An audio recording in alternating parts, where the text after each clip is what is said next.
Alright, so my 1976 Honda Super Sport 400, which was running so great last week, I went to start it and it just absolutely refuses to fire.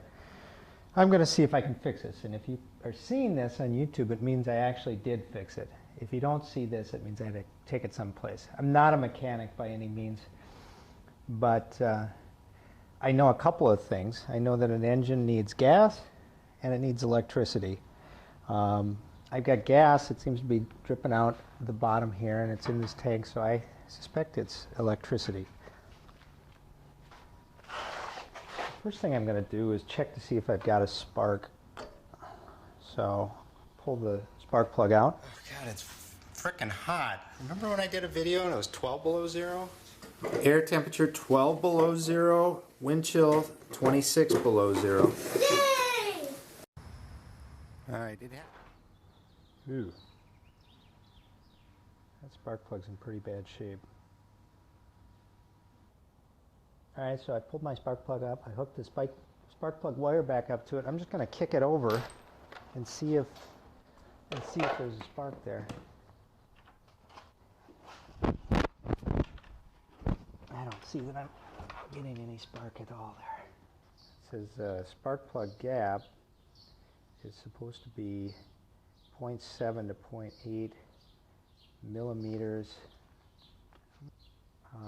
But let me get a feeler gauge. I suspect that the problem is further up the electrical chain, and get some of that oil and carbon and soot off there. We've got a gapper here, and I've got a 0.76. And that's pretty close. That's 0.76, and it's for sure 0.73 or whatever. All right, just for fun, since we've got the spark plugs all cleaned up, we'll try it again, although I'm sure it's not going to make any difference. All right, key on, start, stop on run, tank's open, choke's on. All right, same difference. I am recalling another time it didn't start and there was a fuse that had gone out. I have my super handy multimeter here. Got it set up for continuity testing, and so it makes a noise. So I can test across here.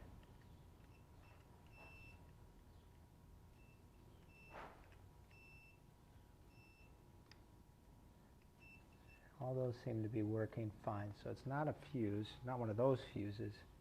Okay, there's one thing I'm really suspicious of, and that is that my battery is super dead. If you see, when I turn this on, there's a little bit of light here, but basically the battery is just knocked out. Ever since this spring, it hasn't had enough juice to start it with the starter, so I've just been kick-starting it. It's super easy, and it always starts. I wonder if maybe there has to be a minimum amount of electricity in here to energize the spark plug. So I think probably what I need to do next is get a new battery. So I'm going to take the old battery out. This reminds me of one thing I should mention. When working on batteries, always want to remove the negative terminal first, because, and fortunately it wasn't me that did this, but I was present when someone learned it the hard way. You stick a wrench on the positive end when the negative is still connected. Try not to lose that. And in the process, you hit anything that's metal, you're going to arc that battery directly, and you can do a lot of damage. I'm just pulling these vent caps, or well, these caps off right now, and I'm seeing that there's no water in here. I don't know if I can revive this battery or not, but I'll give it a shot. I'll put a cup in there. Got my Epsom salt. I'll put 4 tablespoons of Epsom salt in it. Well, let me heat up the water first, and I'll put 4 tablespoons of Epsom salt in it.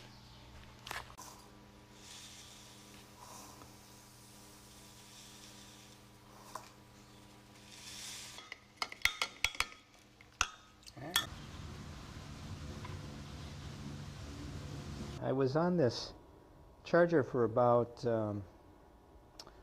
10-12 hours, and it's at 77%, voltage of 14.3. That seems pretty high. 77%. It does goes up 1 every now and then, so I'm going to stop it now, take it off, and we'll hook it back up and see what happens. Okay, we got the battery reinstalled now. We'll see what, if any, difference that makes.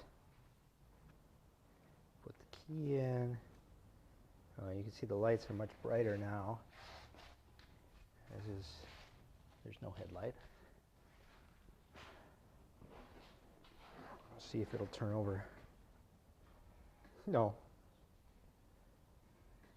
No, something's still wrong. Well, let's try kick-starting it.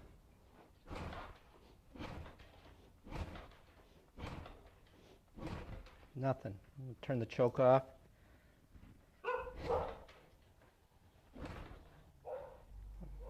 Why the starter motor doesn't seem to be working.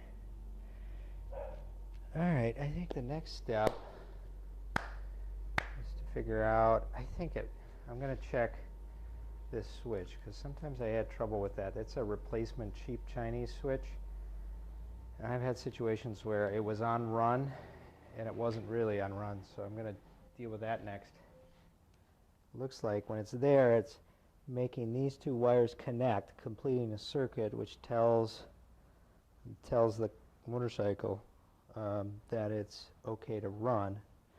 So it should be, when I test them here, there should be no continuity. When I test it here, there should be continuity. So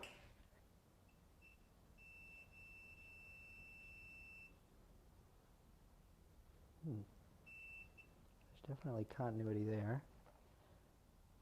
It shouldn't be, though, I don't think. Well, let's try it on run. See if maybe there isn't, maybe it's, there's continuity there. Go the other way.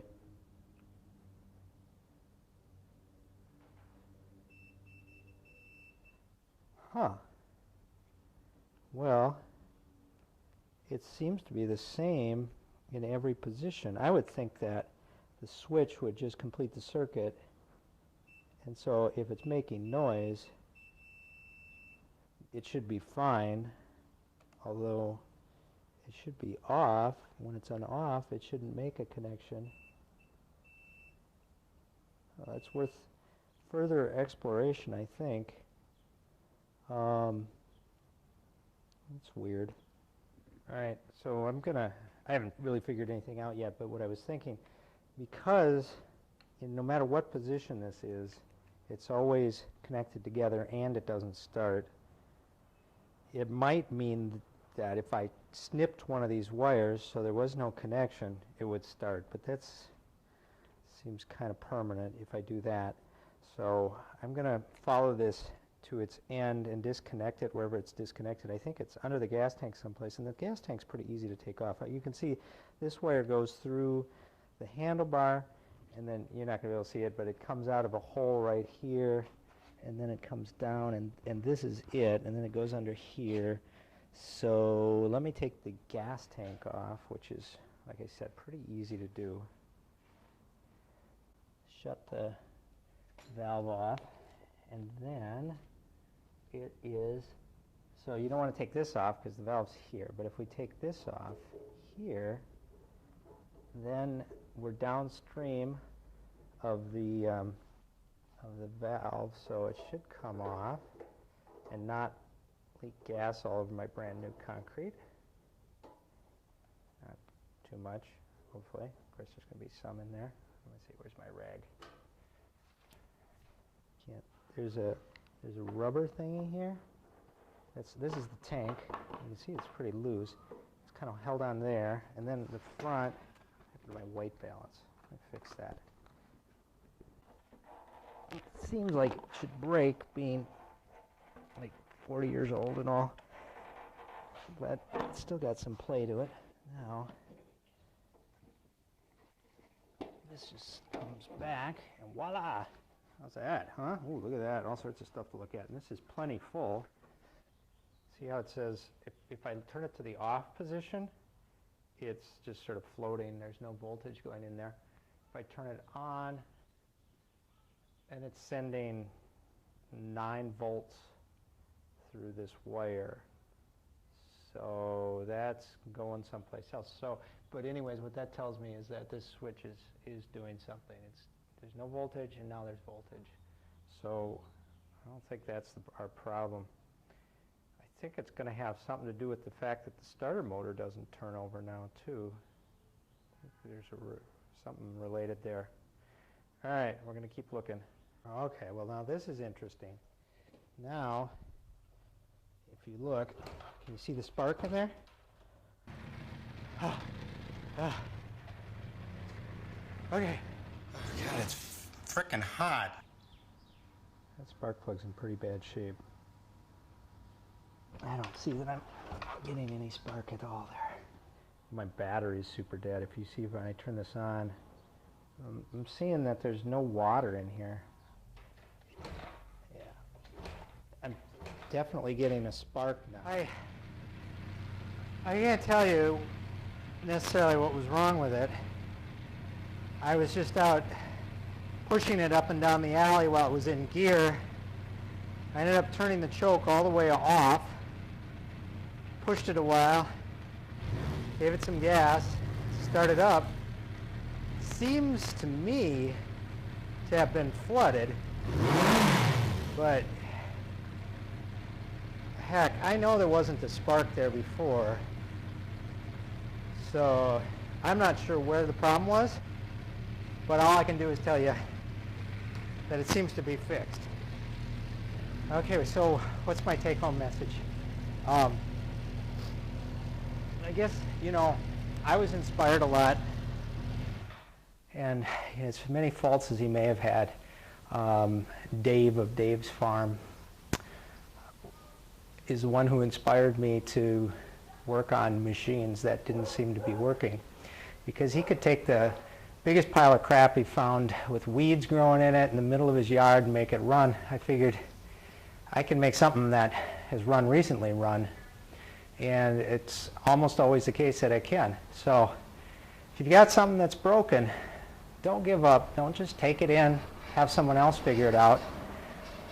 It may or may not be worth your time to fix it yourself from a strict monetary basis, but if you don't know how to fix anything, what are you going to do when you're out on the road and it breaks down and you don't have a repair person to help you out? Give it a try. It's very unlikely you're going to screw it up worse than it's already screwed up. Good luck.